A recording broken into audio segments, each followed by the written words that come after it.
Hello mga beshi, magluluto po tayo ng pork liempo adobo. Naglagay na po tayo ng dinurog na paminta ng kalamansi. Sa wakas, nakabili din ako ng kalamansi mga beshi. Tapos naglagay po tayo ng toyo and then pinakulo po natin siya. Ayan, sa pamamagitan po ng pagsisingkot siya. Tapos mga beshi, dahil kulong-kulo na po siya, naglagay po tayo ng dinagang itlog at saka sili. Hindi na po natin pinutol yung sili kasi po mismong yan po pagka nakulo na magpo-provide din siya ng hanghang mga beshi. Tapos mga beshi, habang nagluluto tayo sa kabilang kalan, habang pinapalambot natin yung ating liempo, nagigisa na po tayo ng ating bawang at sibuyas. Tignan yung mga beshi, konting-konting mantika lang yung ginamit natin kasi nga mamaya is magpo-provide po siya ng mantika. And then mga beshi, kung nakita nyo kanina kumukulo, linagay na po natin yung ating pork at saka yung itlog. Hindi po muna natin linagay yung pinagkuluan na toyo at saka kalamansi. Igigisa po muna natin siya para hindi siya malansa.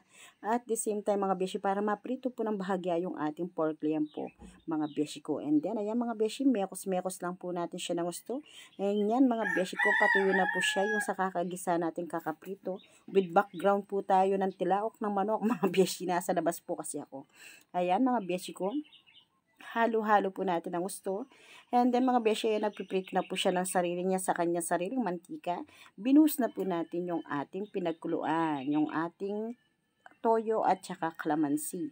Tapos mga beshi, hindi pa po tapos yan dahil aayaan pa po natin yung matuyo. Pero habang inuluto po natin siya is kailangan ninahalo natin sa ating sensi.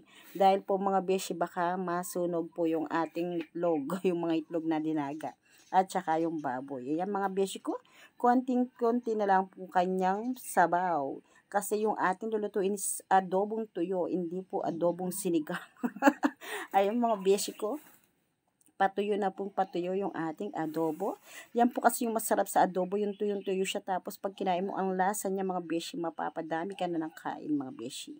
Ayan mga beshi ko, konting minuto na lang po is malapit na po natin siyang i-plating yung ating masarap na tuyong adobo mga beshi. Ayan, tignan nyo mga beshi, nag-provide pa po siya ng additional mantika dahil po yung sa taba ng ating baboy mga beshi. Kaya pag nagigisa pa ako, konting mantika lang ang ginagamit ko, yung pangsakto lang po sa bawang at sibuyas na panggisa. At saka yung sekreto po ng ating adobong masarap mga beshi, dapat maraming bawang, maraming sibuyas, mas malasa po nun yung ating adobo mga beshi.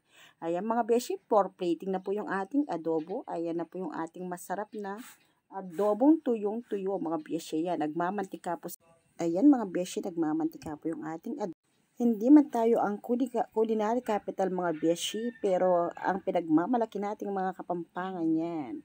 Marunong tayong magluto ng adobong tuyo. Karamihan sa ating mga Kapampangan. Proud to say Kapampangan ko.